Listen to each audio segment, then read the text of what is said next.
Okay, thank you, everyone. So yeah, my name is Eduardo, and today I want to talk about Vue, but not Vue the library, but Vue the ecosystem. My name is Eduardo, I'm Spanish, I live in France. I organize some meetups around Vue, I hang around in everything Vue-related I really like. I'm a freelance developer, etc., etc. And you can find me around as Postva, so that's why you don't have my name, it doesn't appear anywhere else. Also, it's very long, so kind of annoying to use it, right?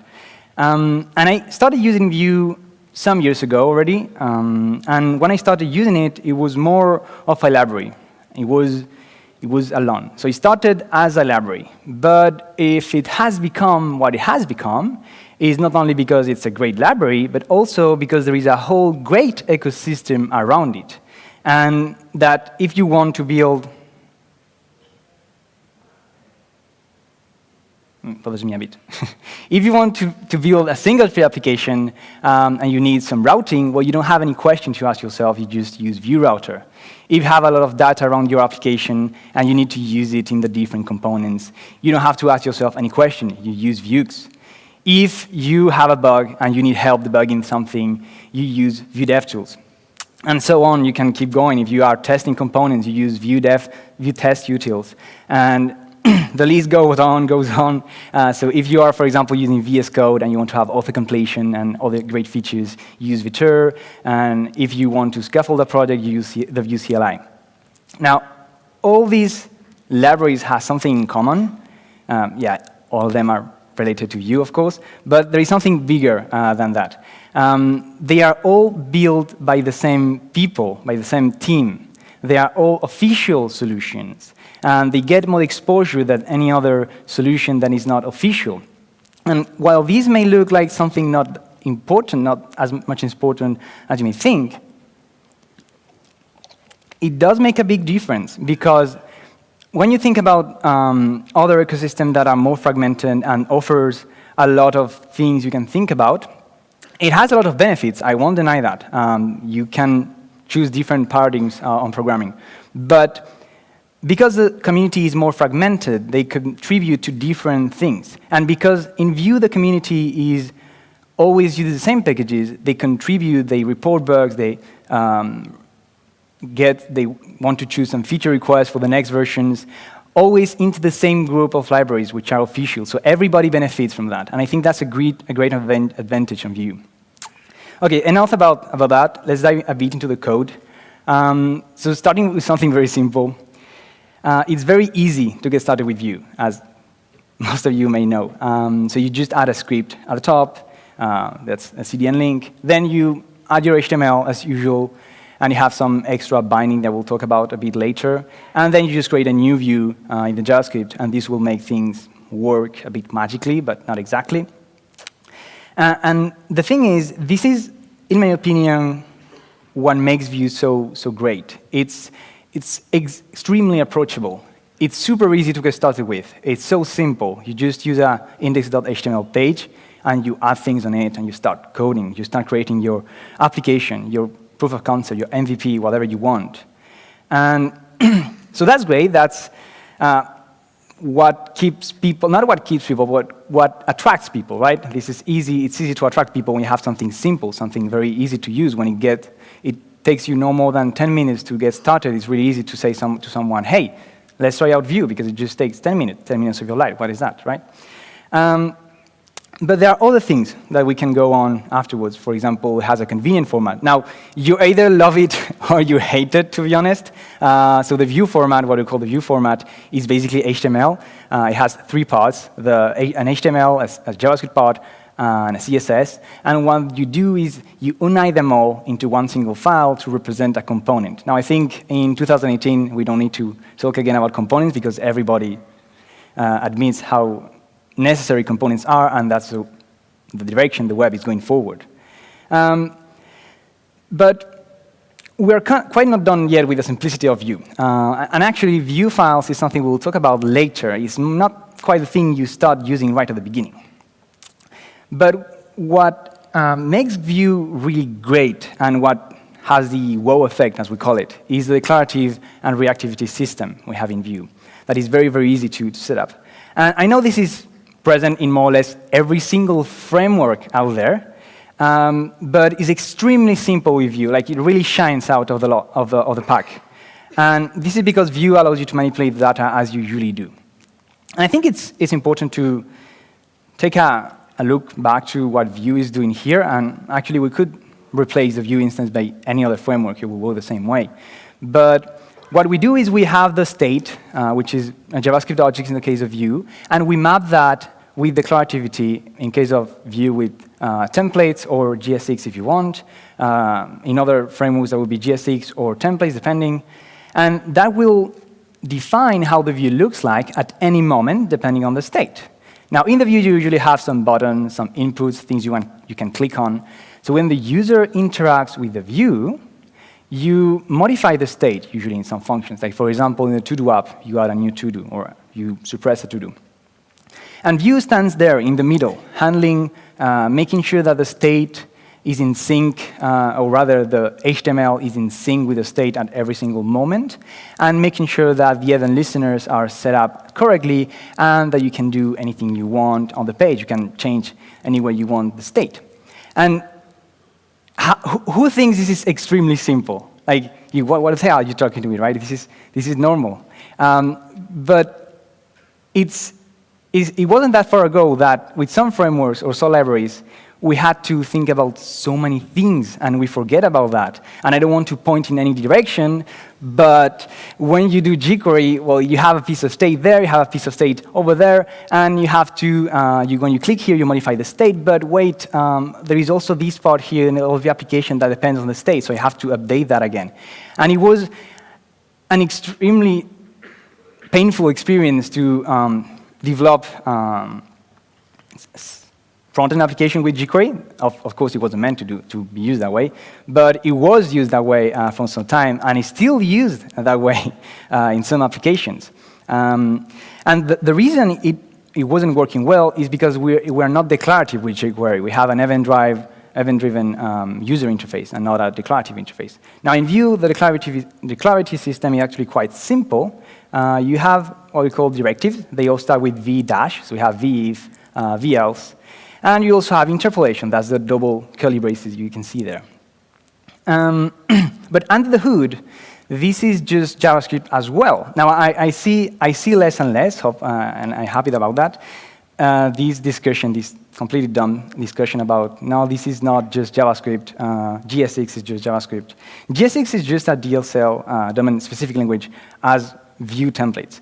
And what matters is what is behind. And I think we had a vision, I don't know who talked about that before, but he did a good job explaining why it is just JavaScript.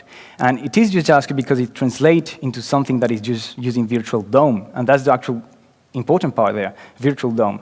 And if you really love JSX and you cannot get your head around it, and you definitely don't want to touch any template because you think is a sin, that's okay. You can still, we won't hate you on Vue if you use JSX. You can come and try them out. But if you have never tried out templates, we encourage you to really give them a try, because they make most of the task extremely simple, and it's very expressive, very easy to read. When you have a new developer coming in, it's super easy to get them started. And this is actually really cool for a framework. When you have in a company building an application, you're onboarding new developers is extremely good. And then, well, the magic, of course, is the reactivity part. So as you can imagine, the v-if you can see at the top is logged in. Is logged in is just a variable somewhere else. And if it changes, it's going to toggle out that component, the navbar user, and instead show the navbar group you see with a create an account button and login button. And the username part is just the actual content of the username variable. So it changes if the username variable changes as well. But what really shines is how. And I don't like to use magic here, because it is not. If you understand how it works behind, you will see that it's not magic at all. It just feels like magic. But wait for proxies, then that will be magic. So the thing about Vue that is great is that you modify the state the way you usually do. You just assign a new variable, you push into an array, and then the HTML just changes. You don't have to use any special function that is going to track the things, because Vue, behind the scenes, use object-defined property, which is an ES5 API that allows you to branch into the get, set operations you do in a variable. So pretty useful, pretty quite cool. So this is it. This is the small summary of how Vue works. We're just scratching the surface. But what I'm trying to show you is that the approach is very simple. You make things reactive, you map the state to the view, and you go back and forth with the events. So that's nice. You get how to attract people. We have the simplicity part. But what about being scalable? And this is where the progressive frameworks dives in. So it has nothing to deal with progressive web apps. I'm sorry. I know it's a buzzword, but it has nothing to do with it. What makes you scalable is how easy it is. I mean, how easy. I should stop using the word easy. But how progressive it is. You can add the things on top of your POC, your proof of concept, which means you can start with an indexed HTML page, and you can very quickly transition to a real project with Vue components, Vue files, etc., etc.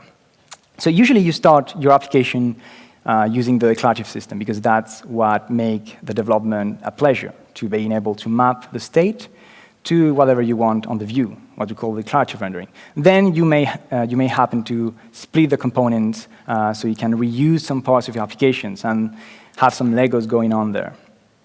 And then you may realize, hey, what if I have a whole page here that is changing, I need the URL to change, so you add the routing there. And then you have a lot of state hanging around, so you ask yourself the same question, and you say, hey, I need state management, and you can add it later.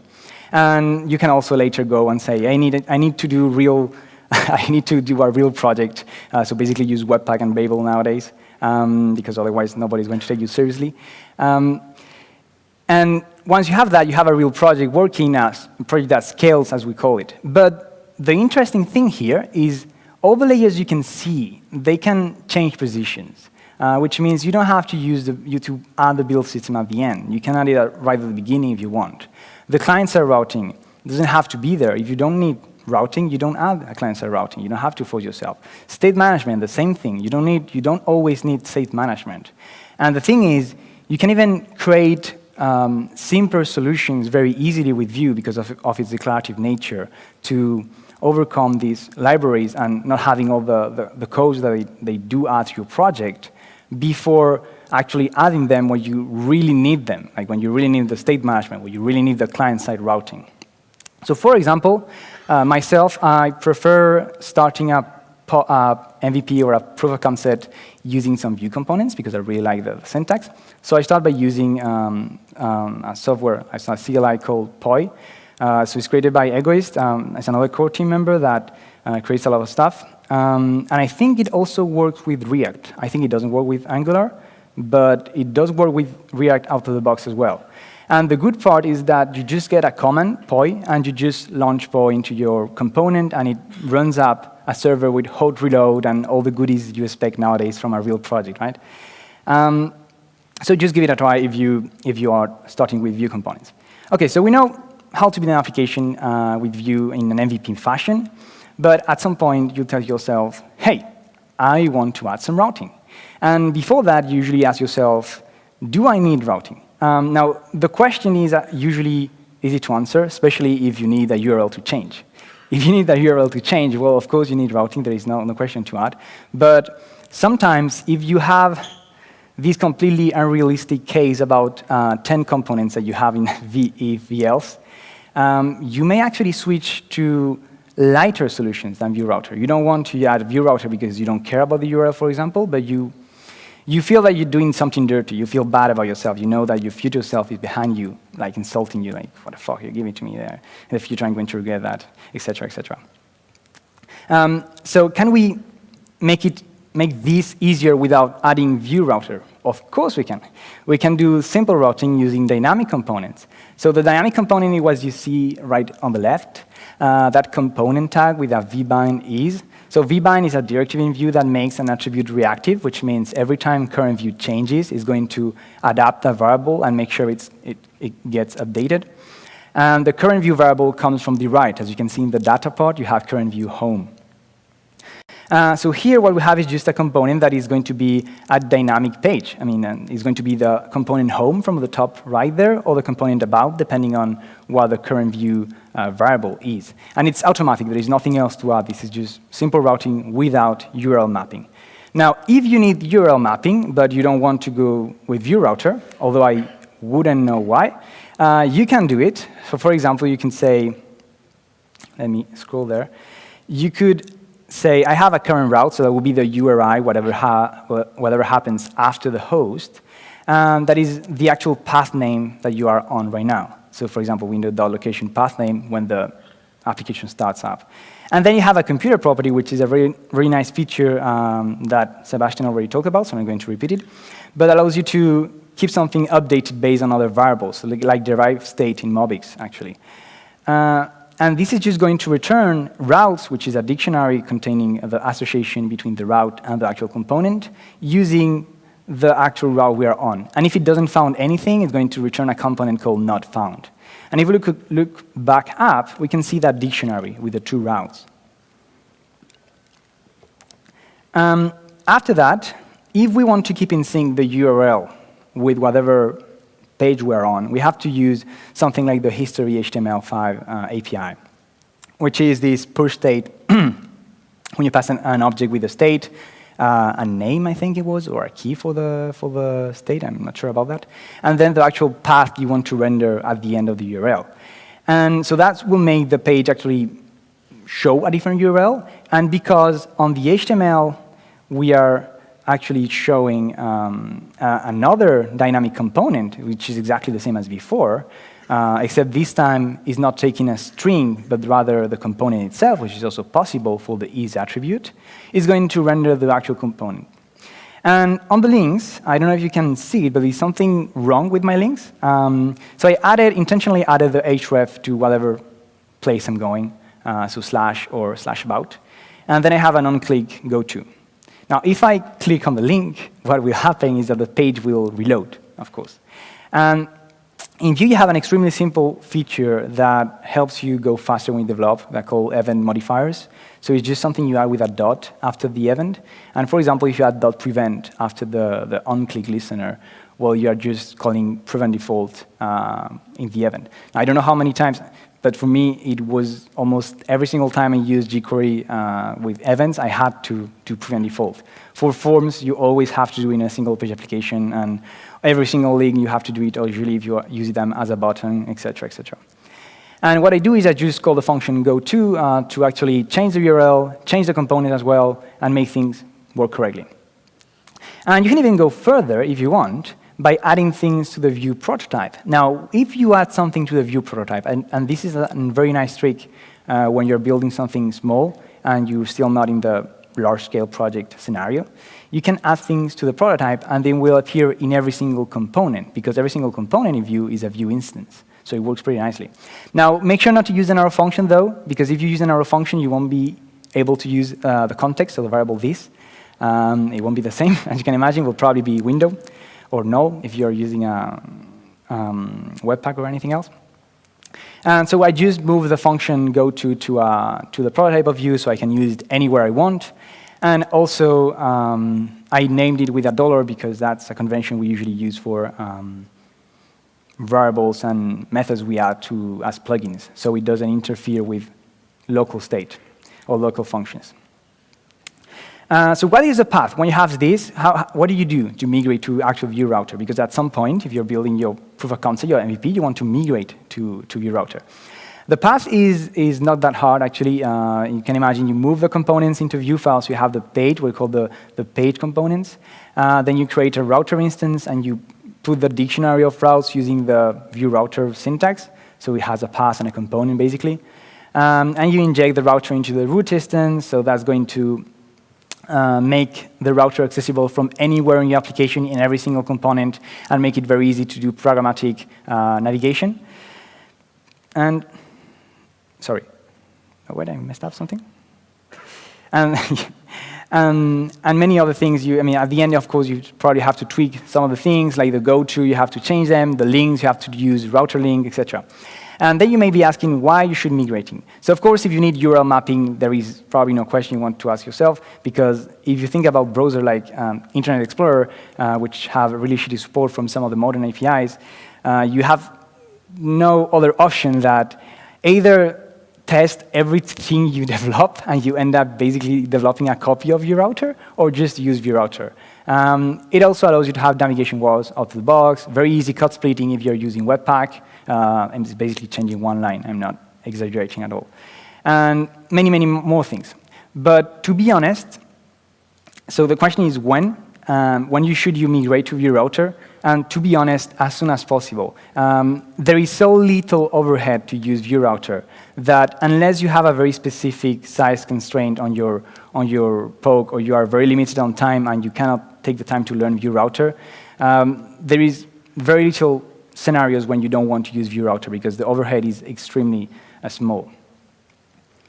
OK, on to the next big topic, state management. Now, state management is definitely much harder to to decide when to use something like Vuex, because the overhead you have, the cost that Vuex come with, is quite bigger than just having VueRouter, right? It comes with a lot of verbosity that you have to add to your application. So it's not that easy to just say, hey, let's use Vuex. But why do we even need Vuex in the first place? Well, the reason we need Vuex in the first place is because of components. So it's funny because components are what allows us to make our applications more scalable, but at the same time, the data that is spread around is going to make things harder to scale. So for example, you probably, if you have used something like Redux, Vuex, or Mobix, you know about these problems.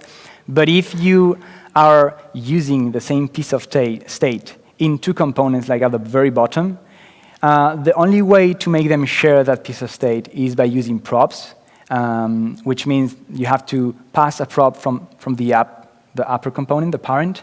And in Vue, the way you communicate back is with events. You have to emit an event to go back to the parent, which means that the only place when you can hold that state that is shared among the components is the first common ancestor. In this case, it's the root instance, and you can see the root instance of the tree. And as you can imagine, it's extremely painful to just pass the props around the components, especially the ones in the middle row. They don't even care about what the state you're passing around. They just need to pass it down to the other component. So it would be better to just get rid of that. So how do we do? We have a lot of ways of doing that, to be honest. So I'm going to talk about just two of them. Using root, which is a bit dirty, but very convenient, to be honest, and shared state in data, which is something you can see on the docs. So root is basically saying, you always have a root instance in your application, and probably you have all the objects, the components nested inside. And because it's the common ancestor, instead of going up one by one, you can go directly to the very first one. Okay? Now, of course, this is not the approach you will take for a large-scale application. It's not a good practice, but it's something that you can do for an MVP, and that works very well, and the cost of using something like that is very small. So for example, I have my data property on the Vue instance, and I have a user that starts with no, and a local that starts with English. And then I can access in every single component, including the root instance, I can access that data by using this $root, which is going to be the actual root instance. So I can modify the state if I want by just doing this $root.user equals whatever I want. But you can go even further. You can use object-defined property to say, oh, so I want to have a property called $state that is actually going to be the data. And you can access the actual data object of an instance by using $data. So if you do return these $root.$data, you are getting access to the root data, which means that anywhere in your application, you can just do this $state and then use that whatever you want to do, modify it, add things, etc., etc. But it has more possibilities. You can do one-time checks, initializations. So for example, imagine you have a login function that you put on the prototype because you want to use it somewhere else in many places. And you're calling these authentication servers. You're logging in, passing a user a password, and then you're putting back the user into the state.user. And then you save that into the local storage. So what you can do is when you run the application, when you start the application in a created hook, so when it runs up for the first time, you can read the local storage and put back that information that you saved into the user state. Of course, this is just an example. You should use serialization like JSON parse, JSON stringify to make it work, but it didn't fit the slide, so that's why I make it that way.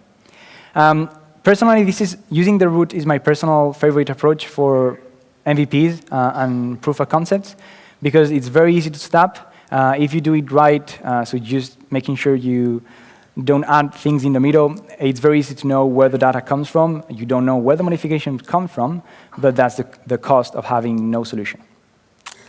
The state management through sharing, which is the one that comes in the doc, is a bit different and actually cover more cases. So for example, if you're using observables and other strategies, I know it can come in handy and can be very useful. So basically, you declare an object that you share, you put inside of the data of any components or even different Vue instances. And because of the nature of JavaScript, of objects being references, you're going to observe, or rather Vue is going to observe the same object multiple times. And if you modify that object from anywhere, you're going to modify the same object. So every single instance observing that object is going to react to that and update.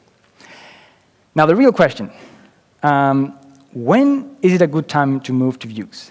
Or even better, why would you move to Vues? Now, you move to Vues usually because of the stability it offers you.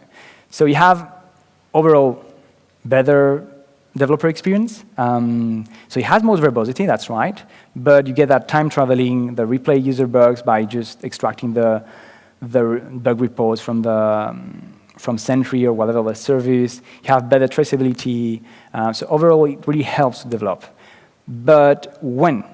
So this is actually quite funny, because if you ask this question to many person, they will either give you the classic Dan Abramov quote, glasses, Redux is like glasses, you know when you need them, or they will give you a completely different answer.